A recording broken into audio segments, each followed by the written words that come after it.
Benvenuti o bentornati nel mio canale.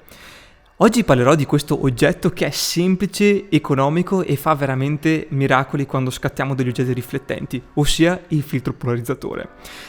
In pratica questo filtro polarizzatore, che non è altro che un piccolo filtrino appunto che va avvitato sopra la lente, ne esistono di diverse dimensioni, quindi ad esempio se utilizzate una lente con un diametro 67 mm dovete avere il filtro per 67 mm, se è 70 mm, 70 mm e via discorrendo. In pratica questo filtro qua ha delle caratteristiche che secondo me sono quasi magiche. Infatti cosa fa in breve? Praticamente se noi utilizziamo questo tipo di filtro applicato appunto sulla nostra macchina, tanti oggetti riflettenti, quindi ad esempio immaginiamo carrozzerie di automobili, vetri specchianti, acqua o comunque tutti gli oggetti che appunto hanno una riflessione e hanno anche una trasparenza. In pratica di solito quando li scattiamo appaiono sempre o opachi o comunque la trasparenza è molto limitata, perché ad esempio ci può essere un riflesso di una luce o ci può essere appunto tipo tutta una serie di riflessi che derivano da tutto quello che è attorno.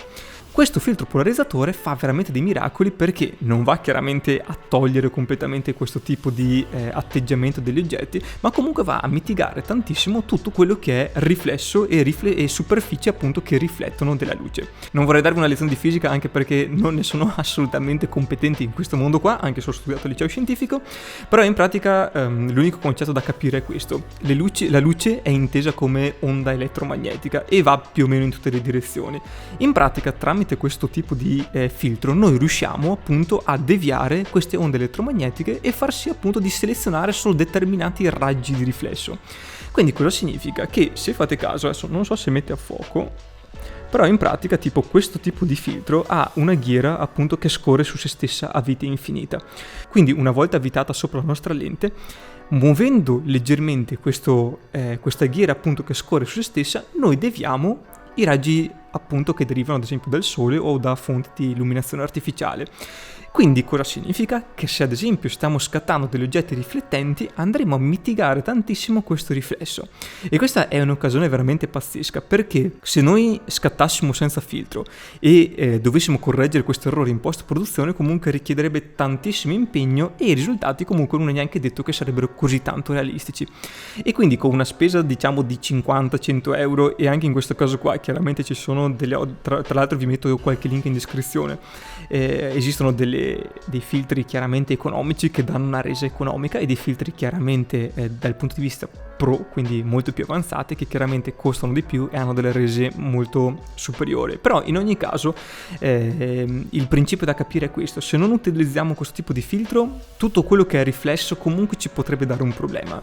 Immaginate ad esempio che state scattando una superficie riflettente tipo ad esempio un cofano ed ho una luce che praticamente mi crea tutta un'aureola bianca su questo tipo di superficie.